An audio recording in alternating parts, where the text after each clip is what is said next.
배터리 기업들의 공급 재편 전략에는 크게 세 가지가 있습니다. 리튬, 그리고 니켈, 흑연인데, 리튬 쪽에서는 LG에너솔루션은 호주 업체들과 장기 구매 계약을 한다던가, 니켈 같은 경우에는 10% 이상 나오는 그런 알짜 사업을 인도네시아 정부 에코프로에다 줬다는 것 자체는 그러니까 서로 간의 윈 전략이 됐던 거죠. 그래서 흑연 매장량은 전 세계 2위가 탄자니아인데 매장량이 뭐라고 합니다. 이제 포스코피처 쪽에 투입을 하게 되면은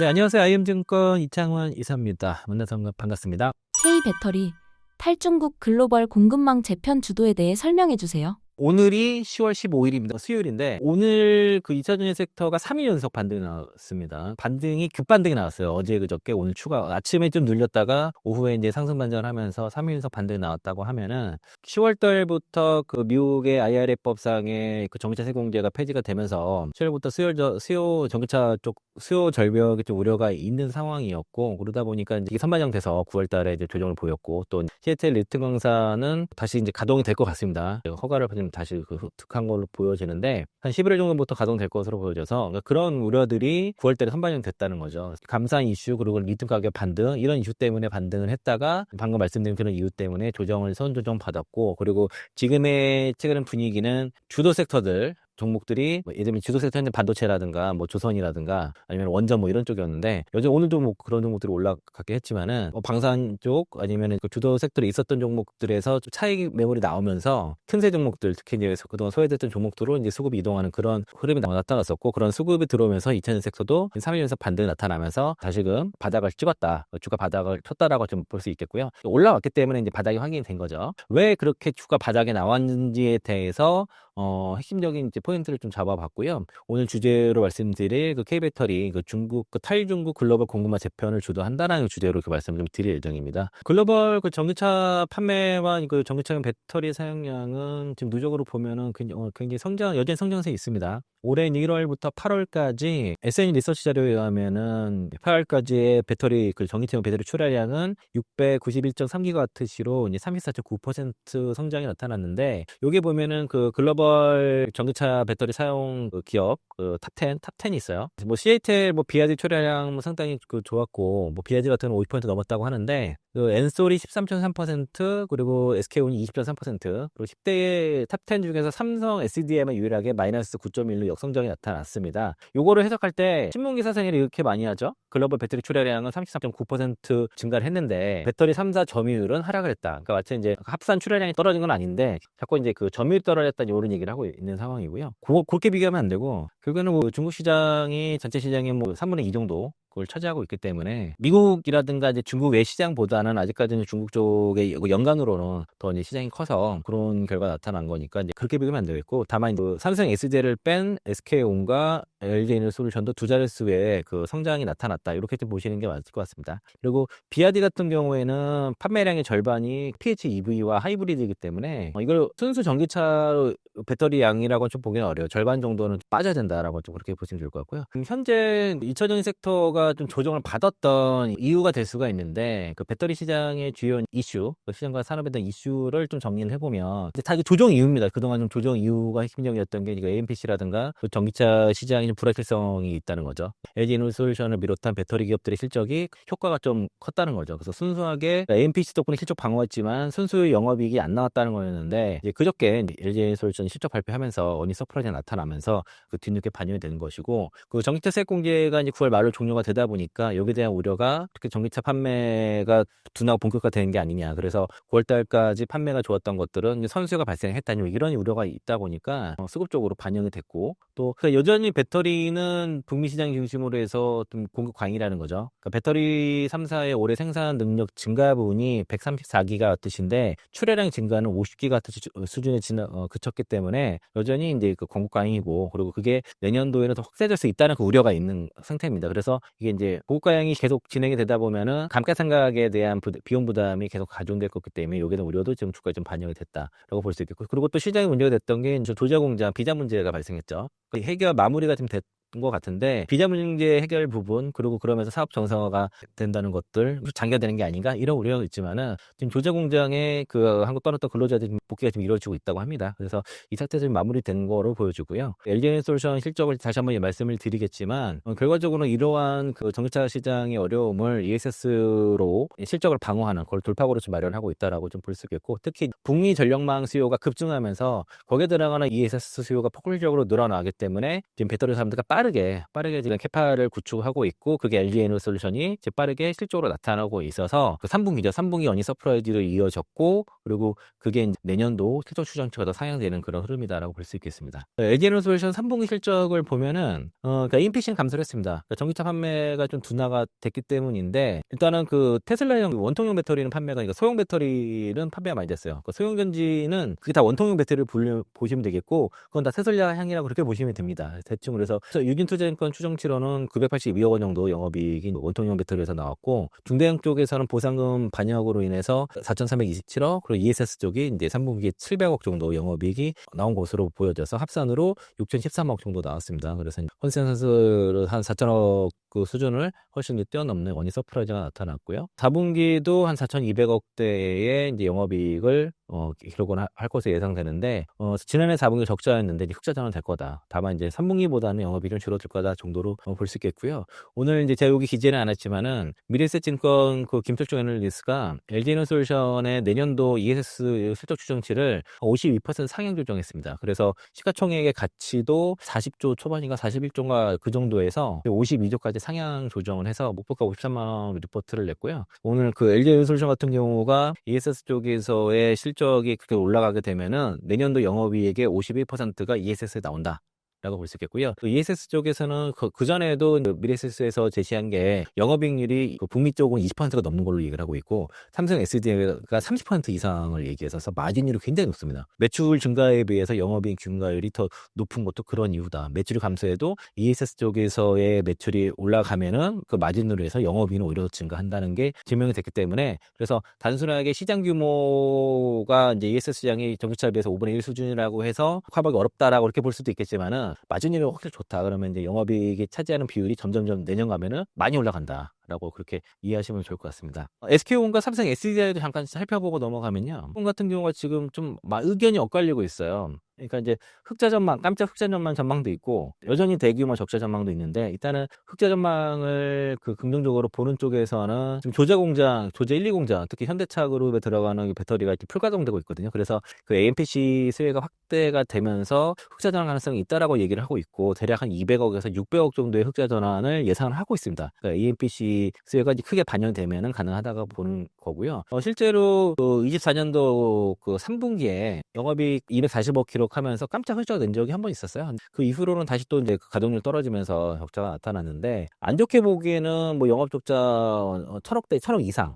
어떤 데는 3,000억대까지도 얘기를 하는데 일단은 대략 한 1,000억 원 이상의 영업 손실을 기록할 거라는 게 지금 증권 컨센서스입니다. 10월달 기준 컨센서스가 1,000억 원 이상의 영업 손실을 전망인데 만약에 이제 깜짝 그 엔솔처럼 만약 깜짝 실적을 낸다고 했을 때는 2차전지 sek터에 좀 전반적으로 긍정적인 흐름으로 특히 SK온 같은 경우는 AMPC가 있지만 ESS 쪽에서 매출이 있는 건 아니거든요. 그러니까 부정적인 전망을 봤을 때는 그러니까 올해 10월달 기준으로 SK온의 그 3분기에는 영업 손실을 예상을 하는데 최소한 1,000억 원 이상 그 영업 손실 기록할 것으로 전망하고 있는 거고요. SK온 같은 경우에는 ESS 쪽의 매출이 거의 없기 때문에 전기차 쪽의 매출이 이렇게 주로 다 찍힌단 말이죠. 그러면은 SK온의 깜짝 흑자 전환이 나타날 경우에는 이 또한 2차전지 섹터의 긍정적인 센티로 작용할 가능성이 좀 있다라고 볼 수 있겠고 SK온의 실적이 본격적으로 턴어라운드하는 시점은 올해 한 4분기에서 내년도 한 상반기 정도로 예상하고 있습니다. 실적 바닥찍고 목적으로 흑자 전환되는 시점은 빠르면 그러니까 3분기 찍을 수 있지만 4분기 정도 그리고 아니면 이제 내년 한 2분기 상반기 정도로 예상을 하고 있는 상황이고요. 이러한 그 SK온의 실적이 지속적으로 안정적으로 흑자 기조로 나오기 위해서는 중요한 건 결국엔 북미입니다. 북미 시장에서 조제 공장, 또 현대차와의 또 합작 공장에 들어가는 합작 공장에서 매출이 잘 나와야 된다는 거고, 그리고 단기적으로는 SK M무브 합병을 통해서 재무도 계산을 통해서 일단 실적 박원을 하면서 미국 공장, 특히 미국에서의 배터리 공장에서의 그 공장이 수율이 안정화되고 신차가 많이 나가면서 거기에 가동률 우리 올라가는 그런 흐름이 됐을 때 내년도에 실제 많이 올라갈 것으로 보여지는데 전기차 세공제가 폐지가 되더라도 주별로 보조금을 3,500달러 정도 지급하는 주들도 많이 있고 그리고 보통은 이제 완성차 기업들이 자체적으로 보조금을 많이 줍니다. 그런 걸 통해서 가만 손 놓고 있지는 않거든요. 현대차 같은 경우가 뭐 기아보다는 현대차 쪽이 지금 차량 성능이 특히 아이오닉 5 시리즈로부터 아이오닉 9 같은 경우도 반응 괜찮고 그래서 전기차의 성능이 월등히 좋은 상황이고 그리고 내년에는 기아에서도 뭐 EV 트라든가 저렴한 차들도 좀 나올 수 있으니까 좀 기다려 보시면 좋을 것 같고요. 어쨌든 SKO는 깜짝 실적이 나올지 여부가 좀 지켜봐야 될 것 같고 삼성 SDI는 3분기에 대규모 영업 적자가 불가피해 보입니다. 대략 이제 증권사 평균이 한 3,100억에서 4,000억 정도의 영업 손실을 기록해서 지금 일단 적자가 좀 지속될 것으로 예상을 하고 있고 핵심 사업 부분이 자동차 전지 쪽이 주요 북미라든가 유럽 쪽의 출하량이 아까 초반에 올해 연간으로도 9.1% 출하 감소한 것처럼 판매가 좀 부진하고 그리고 주요 고객사들의 판매가 부진해요. 그리고 또 이제 출하량 자체는 그래도 전체적으로 약간 증가했지만 배터리 단가는 연간으로 봤을 때는 떨어졌다는 거죠. 지금 2분기에 비해서 3분기에 좀 떨어졌어요. 삼성 SDI는 ESS 쪽의 매출이 좀 적기 때문에 그만큼 이제 AMP 시세가 좀 상대적으로 좀 적다는 거고 특히 이제 유럽 쪽에서의 판매 고객사들의 판매가 좀 부진한 것들이 좀 아픈 부분입니다. 다만 이제 향후에 이제 ESS 쪽도 20기가와트시까지 이제 캐파를 증설을 할 것이고요. 그리고 삼성 SDI는 또 디스플레이 소재 OLED 소재 쪽도 있거든요. 이 부분도 OLED 소재 판매 증가도 나고 반도체 소재 쪽에서도 이익이 좀 붙어주면서 전자재료 쪽에서는 견제 실적이 이어질 거다라고 볼 수 있겠고요. 그래서 삼성 SDI는 3분기를 고비로 보고 있습니다. 3분기가 대규모 적자가 예상이 되기 때문에 3분기를 적자로 보고 고비로 보고 4분기에 흑자 전환을 목표로 잡고 있습니다. 올해 하반기 중에 그 사료파의 원통 배터리 공급 계약이 등의 이제 추가 신규 수주 확대를 좀 기대를 하고 있고 그리고 북미 쪽의 그 스텔란티스와 조인트 벤처도 가동이 안정화되면서 4분기에는 적자 탈출을 좀 목표로 하고 있으니까 3분기는 좀 어렵더라도 4분기 좀 보시고 그리고 지금 삼성 SDI도 LG에너솔루션 마찬가지로 테슬라향 쪽으로 지금 ESS 배터리 납품을 좀 준비하고 있거든요. 뭐 갑자기 또 수주가 나올 수 있는 거니까 그것도 좀 지켜보셨으면 좋겠습니다. 지금 말씀드린 내용이 좀 2차 전지 섹터가 급반등 나오는 가장 핵심적인 이유인데 지금 중국이 히토류를 포함해서 배터리 그리고 흑연까지 수출 통제 품목에 넣습니다. 인조 다이어까지 넣었어요. 그 미국의 반도체랑 특히 AI 데이터 센터를 겨냥한 조치들이거든요. 거기에 이제 들어가는 용도들 그리고 방산을 겨냥하고 반도체 산업을 주로 겨냥한 조치들인데 단기적으로는 우리 K 배터리 공급망에 타격을 줄 수 있는 이슈입니다. 실제 됐을 때 특히 흑연 같은 경우가 굉장히 문제가 될 수 있는데요. 일단 우리가 흑연과 마찬가지로 리튬도 그렇고 중국산 의존도가 상당히 높다는 것들이 이를 해결하려고 열심히 하고 있지만은 현실적으로 역부족인 측면도 분명히 있습니다. 그래서 단기적으로는 생산에 차질이 있을 수 있고 그리고 비용 증가가 불가피할 수 있는 상황이고요. 가장 문제가 되는 게 니켈은 그래도 이제 우리가 인도네시아 에코프로 그룹도 인도네시아를 통해서 조달을 하고 전 세계에서 니켈 생산량 1등이 인도네시아니까 그 문제가 좀 덜 되는데 심각한 게 흑연, 음극재 원료 흑연과 리튬입니다. 중국 의존도는 90% 이상이 흑연 거의 90% 이상이고 전 세계 공급망 자체를 뭐 99% 가공 쪽에서는 다 장악을 할 거기 때문에 만약 이걸 막아버리면 타격이 심각하죠. 일단 구상흑연과 인조흑연 가공 분야에서 중국이 전 세계를 그냥 다 장악을 한 상태고요. 포스코 퓨체엠이 음극재를 흑연을 생산한다고 해도 가공 쪽에서 구상흑연을 가공하는 그 전 처리 부분에서는 다 중국에 의존하기 때문에 포스코 퓨체엠이 완벽하지는 않습니다. 그렇다면 흑연의 이런 그 의존도가 높은 상황에서 이걸 통제하게 되면 우리가 타격이 입을 수밖에 없고요. 이게 이제 어떤 문제가 있냐면 일단 비용 증가가 나타날 수밖에 없고 그러면 당연히 그 원가 경쟁이 떨어지겠죠. 게다가 그 생산 차질이 있게 되면은 그 IRA법상의 LPC를 좀 못 받을 수가 있어요. 그만큼 생산을 못 하기 때문에 그런 우려가 있다 이렇게 판단이 들고 리튬 같은 경우에는 지금 그 채굴 부분 되게 다양하게 있지만 그걸 가공하는 게 중국에 집중되었다 이게 문제인데 이걸 뭐 어쨌든 우리 입장에서도 나름 뭐 에코프로 그룹이라든가 포스코 그룹 통해서 좀 하려고 열심히 하고 있습니다. 하지만 그 여전히 흑연 다음으로 의존도가 높은 쪽이 이제 전구체, 리튬 이런 쪽이라는 거죠. 그래서 지금의 이런 중국의 흑연이라든가 또 배터리 등을 이제 수통일 해버리면 당장은 단기적으로는 뭐 미국도 그렇고 우리 K배터리의 공급망에 타격이 있을 수 있겠지만 그렇게 될수록 어쨌든 공급 그 처의 다변화라든가 그 탈중국 공급망에 대한 진행들이 가속화될 가능성이 높다라고 볼 볼 수 있겠고요. 우리가 이제 일본이 소재를 수출 금지했을 때 그때 관련 결국에는 짧은 기간에 그 국산화를 이뤄내지 않습니까? 불화수소라든가 그런 가능성이 높고요. 그래서 그 흑연 같은 경우도 지금 천연 흑연 같은 경우에는 얼마 전에 포스코 인터내셔널이 탄자니아에서 천연 흑연을 수출하는 것에 대한 철사를 떴고요. 모잠비크, 마다가스카르, 캐나다 등에서 지금 중국 외 공급처에서 장기계약 맺어서 광산을 직접 개발하는 형태를 하고 그거를 이제 참여하는 형태로 해서 지금 조달선을 다변화하고 있는데 이게 시간이 필요합니다. 현재로선. 인재호경 같은 경우는 사실 정부가 포스코 피처를 도와줘야 돼요. 그 보조금을 어떤 형태로든 지금 육성을 하고 도와줘야 되는데 일부 보조금을 좀 받은 건 있는데 그 과정 좀 부족하지만 어쨌든 포스코 피처엠이 이 부분에서는 해줄 거라고 생각 들고 리튬은 이제 쿠프로 이노베이션을 포함해서 이제 포스코홀딩스, 피처엠 등이 이제 수산화 리튬 국산화를 위해서 대규모 시설 투자를 하고 있고요. 또 호주라든가 아르헨티나, 칠레 등과의 어떤 협력이 앞으로 좀 강화되기 필요한 거죠. 응급제 쪽에서는 이게 흑연을 대처할 수 있는 게 마땅치 않습니다. 뭐 실리콘 응급제 비중을 높여야 된다고 하는데 이것도 한계가 있고 배터리에 7% 이상 들어가기 구조적으로 쉽지 않아요. 보통 2에서 3% 많으면 5% 정도가 적용되는 건데 이런 것도 대체제도 개발하고 전고체 배터리라든가 뭐 나트륨 배터리 어떤 다른 형태의 전고체 배터리 같은 차세대 배터리라든가 다른 형태 배터리들도 어쨌든 중국 영향가가 낮은 그런 배터리들일 땐 그 기술 개발에 우위에 있어야 될 것이고요. 그리고 이런 사태가 나타난 거는 결국에는 그 미중 기술 패권 경쟁에서 협상 카드로 활용하려고 중국이 그러고 있다라고 봐야 되겠죠. 그래서 이제 중국의 수출 통제는 자국 중심의 그 첨단 산업 공급을 재편하고 미중 그 패권 전쟁에서 협상 카드로 좀 활용하는 전략의 일환인 것들이 좀 명확한 것 같습니다.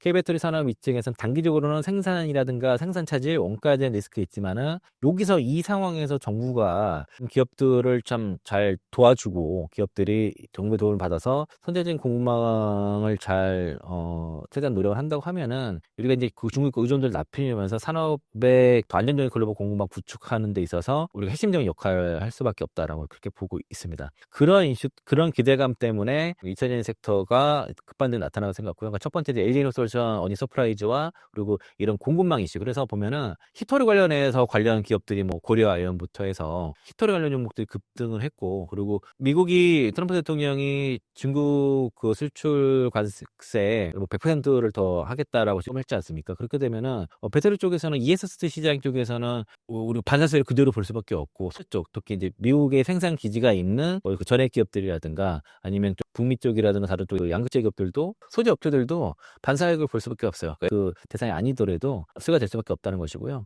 그리고 이런 탈중국 기조 속에서 그 기업들 글로벌 공급망 재편을 열심히 하고 있습니다. 특히 이제 미국의 그 아이레법 이후에 그 OBBBA 법안 여기서는 일단은 중국에서 생산된 배터리의 그 원자료를 미국 내에서 사용하는 걸 제한했거든요. 금지 외국 기관이라고 해서 PFE 규정을 채고 넣었는데 중국이 여기 지정이 된 상태고 그래서 내년부터는 이 배터리 원가의 40%가 중국산이면 안 되는 거죠. 넘기면 안 되는 거죠. 그렇게 되면 세액공제라든가 각종 인센티브에서 제외되기 때문에 40% 이하로 떨어져야 됩니다. 이게 그리고 점차적으로 증가해가지고 2030년 이후부터는 그러니까 중국산이 15% 이상 들어가면 안 돼요.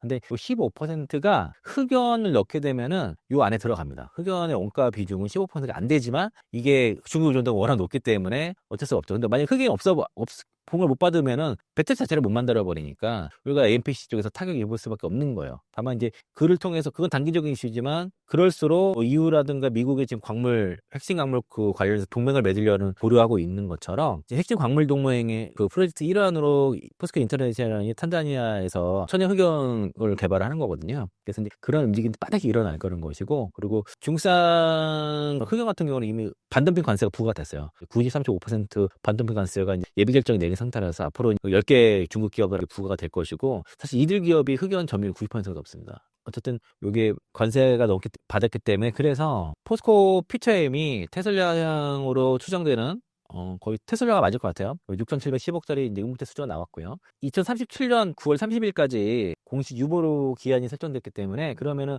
계약은 최대 10년까지 가능한 거예요. 6,710억이지만 만약에 기간 연장이 이루어질 경우에는 최대 1조 7천억까지 수주가 늘어날 수 있다라고 좀 보는 것이고요. 포스코 피처엠이 어쨌든 가장 2011년부터 응급사업에서 핵심으로 시작하고 있는 게 바로 천연 흑연 계약인데 거기에 대한 응급제 계약이 된 것이고, 그리고 대규모 수주의 의미는 포스코 PTM이 그 탈중국 밸류체인 구축에 있어서 핵심적인 역할을 좀 하고 있다. 그런 가치가 인정이 됐다라고 볼 수 있겠고요. 응급제 순위가 지금 거의 탑10 안에 정도 수준이에요. 뭐 9위권 뭐 이 정도인데 흑연 응급제 시장의 9% 이상을 중국이 장악했고 거기 탑10에 들어가는 유일하게 포스코 PTM이고 그렇거든요. 다만 가동률이 워낙 떨어지고 지금 뭐 뉴스상에서는 응급제가 중국산 대비해서 40%도 비싸다고 하고요. 제가 업계 들은 바로는 4-5배 비싸다고 그러더라고요. 그러니까 쓸 수가 없는데 이런 식으로 그 NPC가 연결이 되고 그리고 관세까지 붙게 되면은 이런 수주가 나올 수 있는 거죠. 그 테슬라가 이제 북미에서 배터리를 생산을 하려고 하면은 그 PF에 해당되지 않는 그 재료 원부자를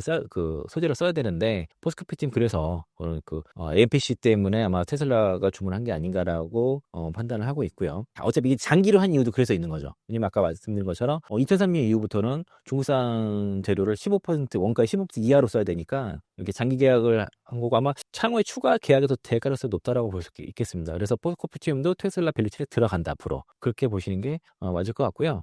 일단은 그 포스코 PTM은 어떤 중국 기업들의 저가 공세에도 어떻게든 끝까지 살아남아서 흑연 응급제 사업을 유지하고 있고 그리고 흑연 중간 원료인 구형 흑연 생산을 위해서도 그냥 4천 정도 투자를 했는데 이거 좀 늦어요. 빨리 했어야 되는데 늦지만 어쨌든 진행을 하고 있고 또 이제 지난해 7월 달에도 일본 배터리 사와의 그 응급조 공개를 했었고요. 그리고 이제 천연 흑연과 인조 흑연을 포함한 그 여기뿐만 아니라 실리콘 응제 사업도 좀 추진하고 있어서 대체제도 좀 만들고 있다는 거고 또 포스코 인터넷을 통해서 이제 아프리카 중국 외 지역에서 이제 천연 흑연을 공급을 받으면 이걸 이용해서 응급제를 만드는 게 포스코 PTM이거든요. 그래서 포스코 인터내셔널과 포스코 PTM의 그룹 협업 관계에 있는 것이고 그리고 포스코 PTM이 어쨌든 이런 공급망 나름 내재하고 그렇죠? 천연 흑연을 공급받아서 응급제를 만드는 거니까 그 공급망을 내재화하면서 그리고 나름의 기술을 바탕으로 해서 테슬라라는 새로운 고객사 확보가 된 것이고요. 국내 유일의 사실 응급제 플레이어이기 때문에 가치가 높을 수밖에 없습니다. 그래서 오늘 3일 연속 급반등이 좀 나타났다라고 보여져서 아마 이런 탈중국화 기조에서는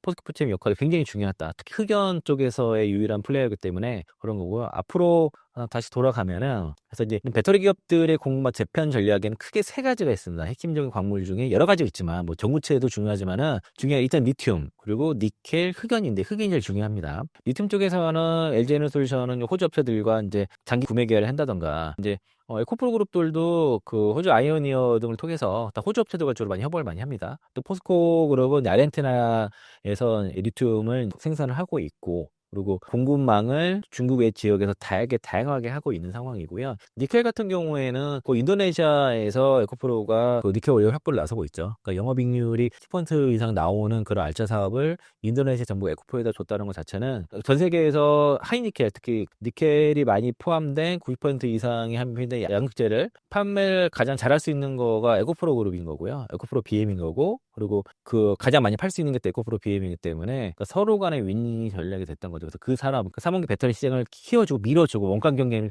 있도록 그래서 에코프로 그룹이 그 인도네시아 프로젝트를 통해서 원가를 20에서 30% 낮추겠다고 하는 거잖아요. 서로 간에 윈윈이 되기 때문에 그 이런 투자가 났다고 볼 수 있고 일단 그 투자가 완료가 됐고요. PRS를 통해서 8천억 투자를 했는데 1차 자금 들어갔고 2차 지금 자금 투입해서 재련소 건설이라든가 통합 양극재 법인을 추진하고 있습니다. 흑연 쪽에서는 포스코 인터넷이 아까 말씀드린 것처럼 흑연 매장량 전 세계 2위가 탄자니아인데 여기서 마에겐 흑연 광산 개발을 본격화를 해서 매장량이 600만 톤인 것으로 합니다. 그래서 28년도에 상업 생산을 하게 되면은 25년간 약 6만 톤의 천연 흑연이 공급이 되고 이제 포스코 PTM 쪽에 투입을 하게 되면은 그걸 이용해서 포스코 PTM의 응급제를 생산을 한다는 거죠. 초반에 아까 잠깐 말씀드렸는데 이 프로젝트는 미국, 한국, EU 등의 MSP라고 해서 광물 안보 파트너십이 있어요. 이게 사업의 일환이고 이게 이제 어쨌든 중국의 의존도를 많이 늦추려는 그 사업의 일환으로 좀 이게 나타난 거고요.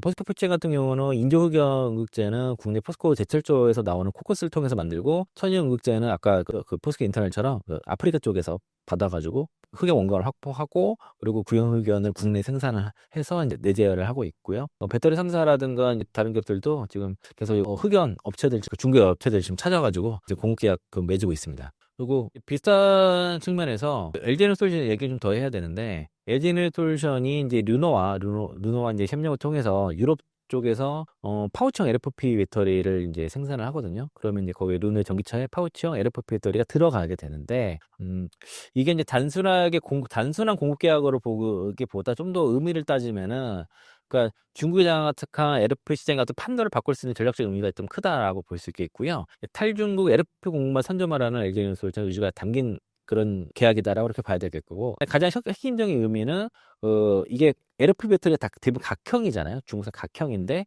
파우치형 LFP 배터리, 그리고 비중국산, 이 시장을 선점하는 효과가 있는 겁니다. 중국 독점 시장이었던 각형 LFP 배터리에 LG가 그 고급 전기차만 들어가는 파우치 형태로 LFP를 만들었기 때문에 중국 업체들과의 차별화된 성능과 모듈 디자인을 가지고 있는 거죠. 그러면서 유럽 완성차 시장에 진출을 하게 되고, 그게 첫 고객이 르노가 된 것이고, 이게 이런 레퍼런스를 바탕으로 해서 다른 기업들한테도 납품 가능성이 열려 있는 것이고요. 유럽 쪽에서의 그 비중국산 LFP 배터리가 사실 선점이 됐던 거죠. 유럽에서의 그 비중국산 LFP에 대한 그 시장 선점의 효과가 있는데, 유럽에서는 앞으로 EU에서는 그 핵심 원료법, 그 CRA 법안이 이제 진행이 되는데요. 배터리 원료에 대해서 역내 공급망이라든가 이제 친환경 규제를 강화하는 그런 조치들이 들어가는데, 요게 이제 르노라든가 LG 에너지 협력이, 그러니까 이러한 그 EU의 탈중국화 요게 부응하면서 상당히 가격 경쟁을 갖춘 LFP 배터리, 그러면서 비중국산인 거를 공급하는 첫 전략가 되는 거죠. 그러면 이거를 보고서 그럼 다른 유럽 내 다른 완성차 기업들도 영향을 미쳐서 엔솔한테 만약에 LFP 배터리가 필요하면, 유럽 내 공급망 갖고 있는 LFP 배터리 필요했을 때는 엔솔한테 의뢰를 할 수 있는 거니까, 이런 초기 장악 시장 그 가능성이 있는 것이고, 그래서 LFP 배터리 봤을 때는 북미 쪽에서는 주로 이제 물론 유럽 쪽도 있지만은 ESS 쪽으로 집중을 하고, 그 배터리 같은 경우는 유럽에서도 물론 있습니다. 전기차 쪽으로 보면은 그 프리미엄 쪽 라인, 고성능 전기차 쪽에서는 삼원계 기술 바탕으로 해서 북미 쪽에 좀 집중을 하는 측면이 있고, 그리고 저가 쪽에서는 LFP가 아니라 이제 북미 쪽에서는 이제 그 리튬 망간 배터리, LMR 배터리를 좀 도입을 할 것이고요. 이제 유럽 쪽에서는 이제 이런 엔트리 보급형 차에서는 파우치형 LFP 배터리를 적용을 해서 유럽 시장에서 그렇게 공약이 들어갈 수 있다는 거죠. 그러면서 이제 중국 업체들한테 주로 미들 니켈 배터리 쪽에서의 시장을 많이 뺏겼었는데, 점유율을 좀 되찾을 수 있는 그런 원동력이 될 수 있다고 볼 수 있겠고요. 그리고 이러한 LG에너지솔루션과 르노의 그 협력은, 엘솔 같은 경우가 비록 파우치지만은 어쨌든 LFP 쪽에서 실질적인 수주와 효과가 나타나기 시작했고, 이를 보는 그러면 삼성 SDI라든가 SK 입장에서도 LFP 배터리라든가 이런 공급 속도가 가파르게 빨라질 수밖에 없는 거죠. 따라가야 되니까. 그리고 지금 중국에서 SK온도 아마 테슬라용으로 의심이 되는데, 그 원통 배터리 생산하고 있다고 그러더라고요. 그 유럽 쪽에서 완성차 업체들 입장에서는 중국산 배터리가 싸기 때문에 막 쓰게 되는데, 대안을 찾을 수 있는 기회가 된 것이고, 그래서 르노를 찾고 해서 뭐 폭스바겐 스텔란티스 등등 해서 중국산 뭐 그 미들니켈 배터리 또는 LFP 배터리 대신에 LG에너지솔루션의 그 LFP 배터리를 쓴다고 하면은 SO 입장에서는 파트너십도 확대되는 효과가 있는 것이고, 그리고 또 하나가 그 LFP 배터리가 다 중국에 집중이 되어 있지 않습니까? 이게 이제 주요 거점이 중국을 넘어서 우리나라 또는 뭐 유럽 쪽에 다변화가 된다는 거죠, 생산 지역이. 그래서 이제 중국의 어떤 핵심 강물 수출통에 만약에 LFP 배터리 수출 막는다? 그럴 수는 없겠지만은, 어쨌든 지정학적 리스크를 좀 완화하는데 상당히 좀 효과를 줄 수 있다라고 저렇게 보고 있습니다. 최근에 이번에 2차 전지가 3위 연속 반등하는 핵심적인 이유는, 첫 번째는 글로벌 그 탈중국 공급망 재편의 가능성에 그가 대두되면서, 특히 이제 중국이 흑연이라든가 배터리, 그리고 이제 중국인 시토류, 흑연, 배터리 등의 이제 수출 제한을 하면서, 수출 통제를 하면서, 그게 이제 미국은 여기에 대해 관세 위협을 한 상태고, 그러면서 스토리 관련 종목들이 막 다 급등하지 않습니까? 미국, 우리나라뿐만 아니라. 그러고 이제 그러면서도 2차 전지 쪽에 올라간 거, K배터리 급등을 한 거는 이제 그 공급망 개편에 대한 기대감이 부각이 됐다라고 해석할 수 있고요. 여기에 LG에너지솔루션이 어닝 서프라이가 나타나면서 센세이도 예상이 됐다는 거죠. 일단은 10월 달부터 좀 더 확인을 해봐야겠지만, 9월 달까지 대략 나온 8, 9월 달 나온 뭐 전기차 판매 데이터라든가 데이터들이 다 일단 우호적으로 나온 건 사실이에요. 10월 달부터의 미국 시장의 전기차 데이터를 확인을 해봐야 되겠지만, 이게 우려보다 좀 덜할 경우, 왜냐면 그 판매 감소로 인해서 실적 추진이 하향 조정을 거쳐야 된다고 이렇게 보고도 있는데, 그게 좀 덜할 수도 있고, 또 ESS 쪽이 의외로 좀 더 성장이 가파르게 나올 수도 있는 부분이다. 그리고 포스트피처럼 테슬라향으로 생각도 못한 이런 대규모 수주가 나올 수도 있는 거니까, 이런 글로벌, 그러니까 이게 뭐냐면 결과적으로는 글로벌 공급망 재편 과정에서 우리가 대규모 수주를 받을 수 있는 그런 길이 열렸는데 실제로 나왔다는 거죠. 그 정책효과가 나왔다는 거예요. 또 우리 기업들이 어쨌든 수주 받을지 여부도 좀 가능성도 좀 지켜보자라고 좀 말씀드리겠고요. 그리고 이러한 그 모멘텀에도 불구하고 K배터리 기업들이 해결돼야 될 문제가 또 있습니다. 이건 재무적인 문제인데 군대 기업들이 미국 진출에 따라서 대규모로 이제 캐펙스 투자를 하는데 여기에 그 미국 정부로부터 정책 자금 대출을 많이 받았습니다. 상당히 많이 받았어. 그래서 지금은 그 채무 때문에 환율이 올라가는 게 안 좋아요. 그 수출 기업이긴 하지만 환율이 올라가게 되면 배터리 기업들의 그 부채가 늘어나는 그런 능력이 있는데 이게 엔솔처럼 이익이 이제 나기 시작하고 빠르게 나온다고 할 수 있는 문제는 덜하겠지만은 대출은 잔뜩 있는데 이 개선이 빠르게 안 됐을 때는 채무 부담이라든가 이제 신용 리스크도 확대가 될 수 있어서 그래서 향후에 이익 창출이 어떻게 빨리 되는지 이익 창출 개선이 빨리 되는지가 되게 중요하다라고 볼 수 있겠고 지금 배터리 3사가 미국에서 정책 자금 대출 받은 게 SK온이 하나로 13조 4천억 그리고 삼성 SDI가 10조 5천억, LG에너지솔루션이 3조 5천억 정도 됩니다. SK온이 엄청 많이 받았죠. 삼성 SDI도 마찬가지로. GM, 포드, 스텔란티스, 현대차, 혼다 이런 이제 완성차 기업, 글로벌 완성차 기업과 이제 조인시벤트를 맺어서 거기서 합작 투자를 미국 투자를 하고 있는데 지금 미국 시장이 특히 전기차 시장 둔화가 예상이 되잖아요. 전기차 세액 공제가 종료가 되면서 둔화가 예상되기 때문에 미국 시장의 의존도가 높은 배터리 기업들 입장에서는 부담이 되는 것도 사실이고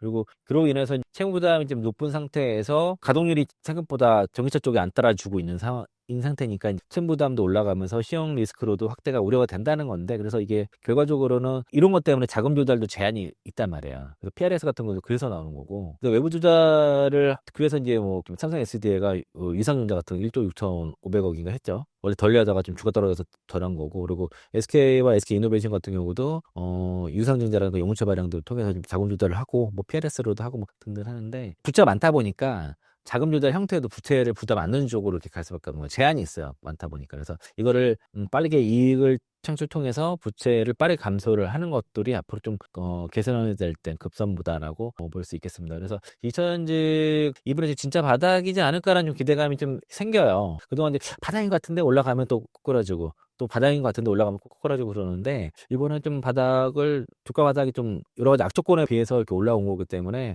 좀 바닥이 나온 걸로 좀 기대를 좀 개인적으로 좀 하고 있습니다. 그리고 종목들 차트 쭉 돌려보면은 LG 화학이 좀 가장 양극재 중에서는 지금 LG화학 우선주로 포함해서 가장 안 떨어졌어요. 소재 중에 여전히 그 탑픽으로 말씀드리고 있고 포스코페체, 에코프로, 비행, 코스모, 흰소재, LNF 다 추세 돌렸어요. 오늘 보니까 에코프로비는 제일 늦긴 하지만은 그러니까 양극재 기업들의 추세 좀 돌렸고 전액 기업들은 아직도 좀 추세를 못 돌리고 있고 지금 그 추세 돌린 기업은 다 대부분 양극재 기업들 위주고요. 소재 쪽에서 그렇고 LG에너지솔루션도 실적 발표 당일에는 안 움직였다가 어제부터 나오고 오늘 추가 상승 나오면서 12, 40에서 골드크로스 나오면서 추세 전환이 됐습니다. 그러니까 연설돈이 상방에서 열려 있는 것 같고 그리고 삼성 SDI는 뭐 20만 원 밑에서 여전히 저가면서 들어오더라고요. 그런 정도고 SK이노베이션이 좀 논외로 보고 배터리 순수 배터리는 아니니까 논외로 보고요. 큰 기업들은 뭐 제가 지금 거기다 말씀을 드린 것 같아요. 그 좀 뭐 예를 들면은 ESS 배터리 쪽에 수혜가 되는 부품 업체들 뭐 급등나고 하는데 그까지 말씀드리기는 어렵고 가장 많이들 하고 계시는 배터리 그리고 양극재 그리고 전액 쪽 이 정도면 일단 코멘트 드렸는데 모양을 제대로 갖춘 거는 이제 양극재 업체들이다라고 볼 수 있겠습니다.